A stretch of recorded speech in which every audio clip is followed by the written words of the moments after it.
Jury still out? Swatting flies and wrestling with justice in that order. Hate to see the jury filing in, won't you? Hillsborough, and especially this courthouse, melange of Moorish and Methodist. Must have been designed by a congressman. Mr. Drummond, what's going to happen? What do you think's going to happen, Bert? Do you think they'll send me to prison? They could. They don't never let you see anybody from the outside, do they? I mean, you can only talk to a visitor through a window like they show in the movies. It's not as bad as all that. When they started this fire here, they didn't realize it was going to light up the sky. A lot of people's shoes are getting hot. Can't be too sure. He seems so sure. He seems to know what the verdict's going to be. Nobody knows. I got a pretty good idea, though. You know, when you've been a lawyer as long as I have, 100 years or more, it gets so you can smell the way a jury's thinking. What are they thinking right now? Someday I'm going to get myself an easy case. Open and shut case. I got a friend in Chicago, big lawyer. Oh, Lord, the money rolls in. You know what? He never takes a case unless it's a sure thing. He's like a jockey who won't even enter a race unless he can ride the favorite. Sure picked a long shot this time, Mr. Drummond. Sometimes I think the law is like a horse race. I ride like fury only to end up right back where I started. Might as well be on a merry-go-round or a rocking horse. A golden dancer. What did you say? Well, that was the name of my very first long shot. Golden Dancer. She was in the side window of the general store in Wakeman, Ohio. I used to stand, look at her, and think, oh, if I had Golden Dancer, I'd have everything in the world I wanted. She was beautiful. She had a red mane, blue eyes, painted gold with purple spots, and when the sun hit the stirrups, dazzling sight to see. She was also a week's wages for my father, so there was always a plate glass window between me and Golden Dancer. But then one morning, it wasn't Christmas, must have been my birthday, I woke up, and there was Golden Dancer at the foot of my bed.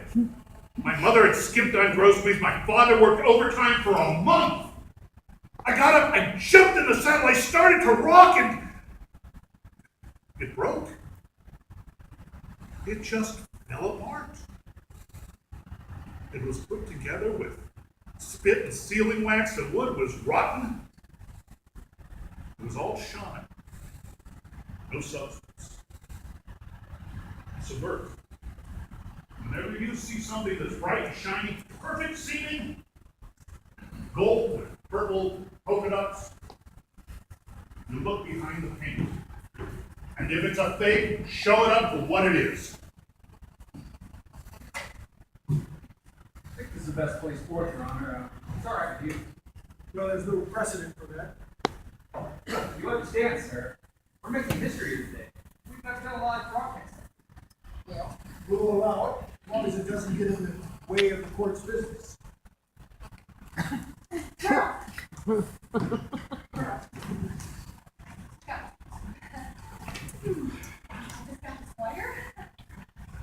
Boys are mistaken.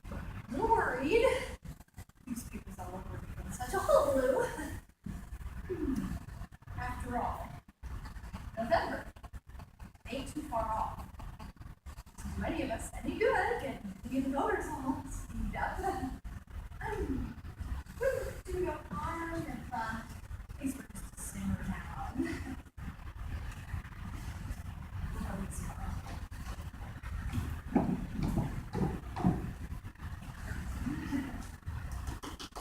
Testing.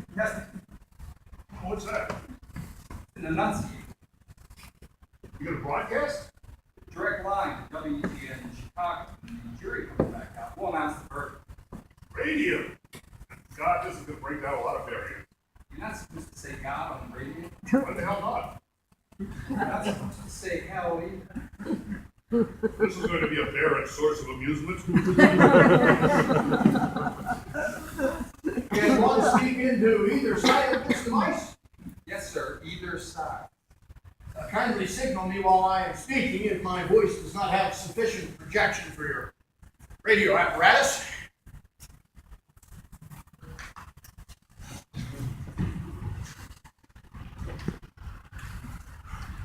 Everybody rise. Everybody rise.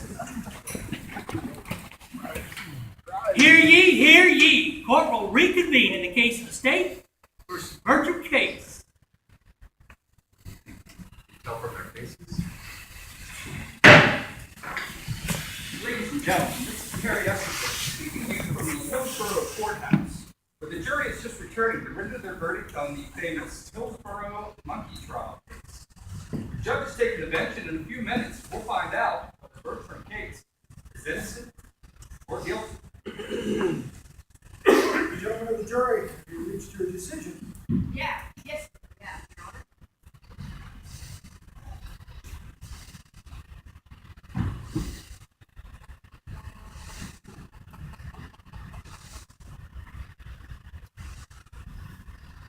Jury's decision is unanimous. Bertram Gates is found guilty as Get your tickets to the Middle Ages. We really thought you missed the coronation of Charlemagne. Right, please, order. This court is still in session. Defendant will rise to hear the sentence of the court. Bertram Gates.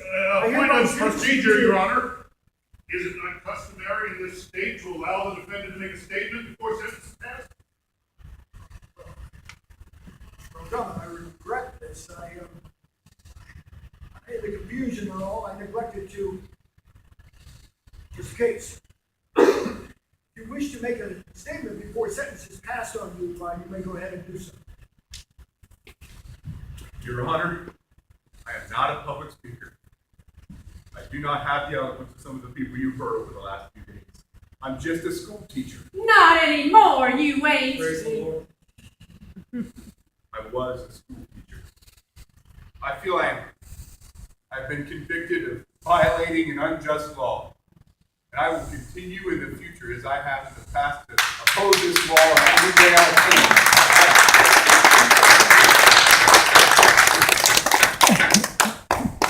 Bertram Gates, the court has found you guilty of violating Public Act Volume 37, Section 31428 as charged.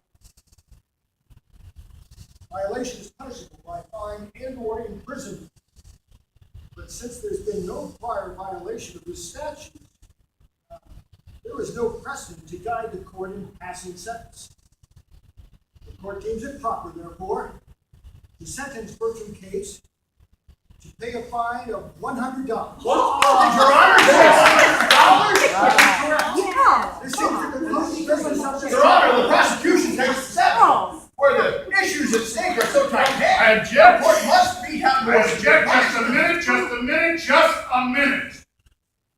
Bertram Gates has no intention of paying this or any other fine. He wouldn't pay it for one single dollar. Your Honor, we're going to appeal this decision to the Supreme Court of the state. Will the bench allow us 30 days to prepare our appeal? Granted, court fixes bond at $500.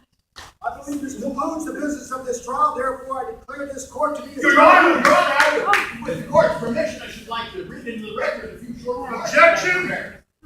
Colonel Brady may make any remarks he likes, short, long, or otherwise, in a Chautauqua tent or on a political campaign. But the defense holds that our business in Hillsborough is concluded and that the court should be adjourned. But I have a few remarks. And we are all anxious to hear them, Colonel Brady, and I'm sure that everyone here will remain after this court is adjourned to hear your address. I hereby declare this court adjourned. Sine die. Which side what? Order in the court. I mean, your attention, ladies and gentlemen. Colonel Brady has some remarks that I think you're going to find most informative. Colonel Brady. My friends, your attention, please. Fellow citizens and friends of the unseen audience, from the hallowed hills of sacred Sinai, in the days of remote antiquity, came the law which has been our bulwark and our shield. Age upon age, men have looked to that law as they have looked to the mountains, whence cometh our strength. Here, Did you turn more towards the unseen? here, they have looked to the mountains whence cometh our strength. And here in this courtroom, courtroom, we have seen vindicated. We have seen vindicated. Ladies and gentlemen, my producer in Chicago informs me our time here is done. Harry Estabrook signing off. We'll return you to our studios and matinee musicale. From the hallowed hills, sacred Sinai. Get a doctor. Matt! Give me room. Oh, Lord! Work is a miracle! Save our holy Lord! Somebody get him off!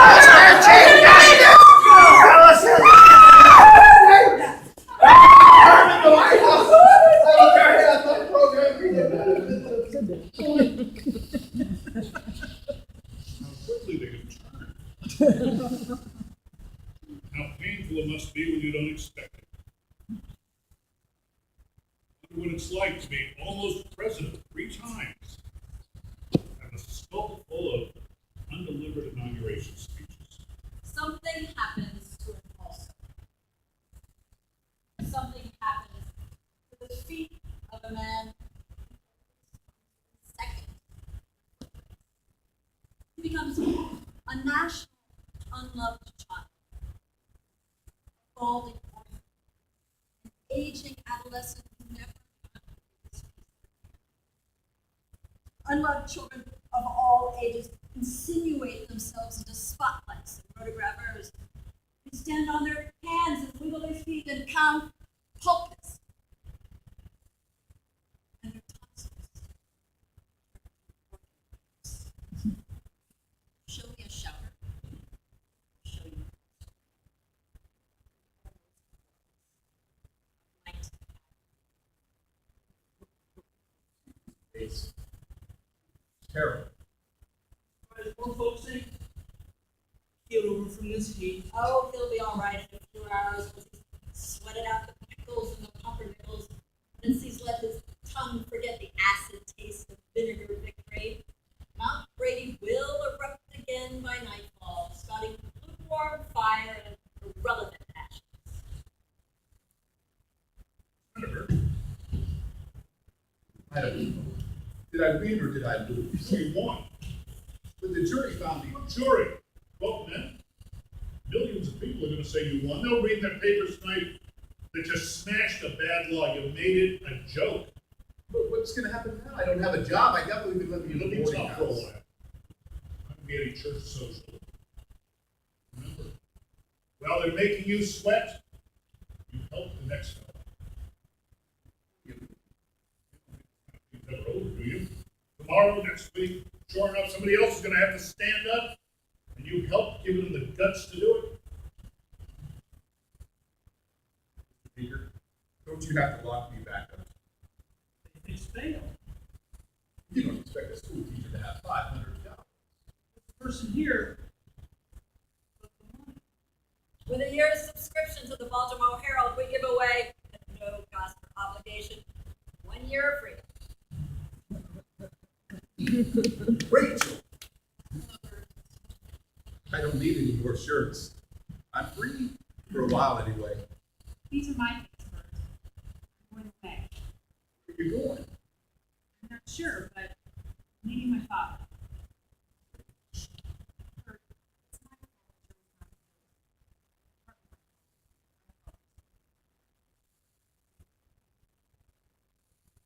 This is your book, Bert. I've read it all the way through. I don't understand it. But I do understand it.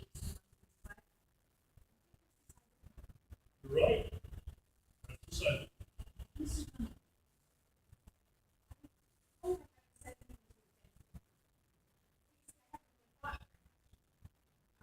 Afraid of what I might think, so it seems safer not to think at all. Now I know. A thought is like a child inside our body. It has to be born.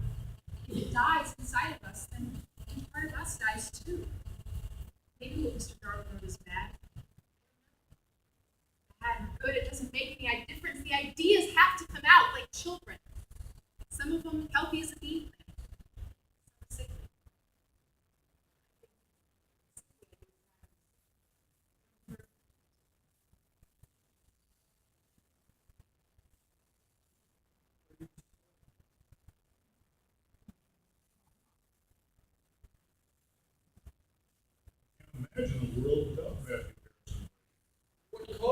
do they say? Matthew Harrison Brady died of a busted toilet. You know what I thought of him, and I know what you thought. Let us read the Lamentations to the illiterate. Why would we? So, national tear gun from Weeping Water, Nebraska, who flooded the whole nation like a one-man Mississippi. You know what he was?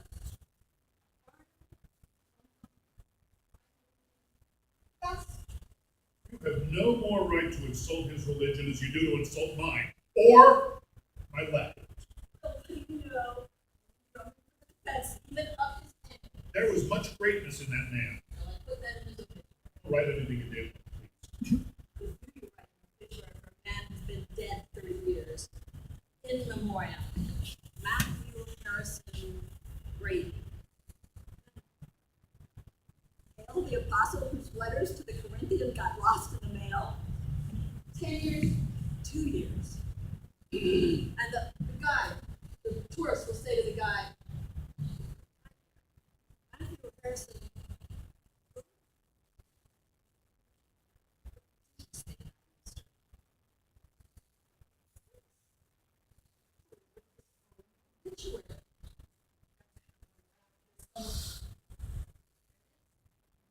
It's a book. Proverbs, wasn't it? He who troubleth his own house shall inherit ruin, and the fool shall be servant to the wise alone. We're doing an odd prophet. Better get pretty damn sick of you. You never pushed a noun up against a verb except to blow something up. Let's all lawyers for accuse the accuser. And what am I accused of?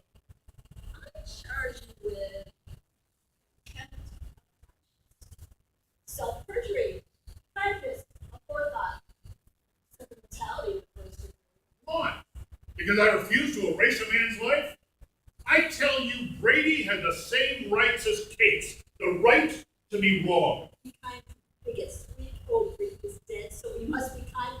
The world is rotten. A giant once lived in that life. Brady got lost because he was looking for God. Too high up, too far away.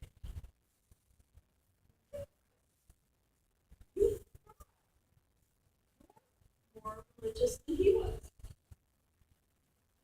Excuse me. I must get myself to a typewriter and hammer out the story of an atheist who believes in God. Colonel Trump, Bird, I'm resigning my commission in the state militia. I give you my sword. How much does the deal cost? I couldn't pay. Come here to get paid. No, I gotta get myself on a train. Stop. I'll help you.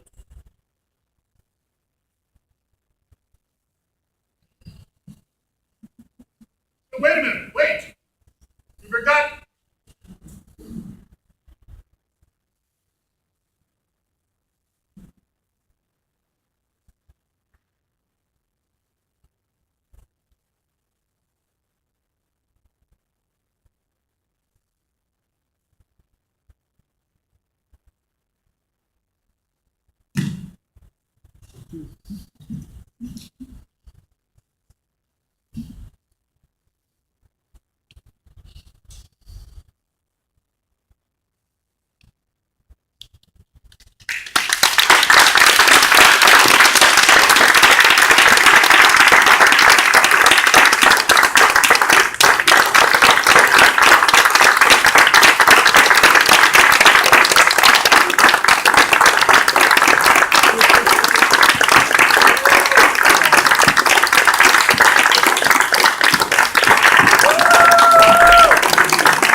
Yeah.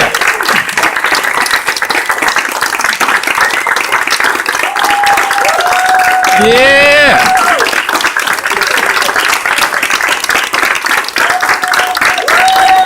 Yeah.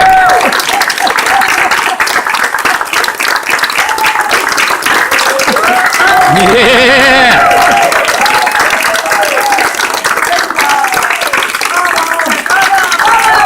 Bravo.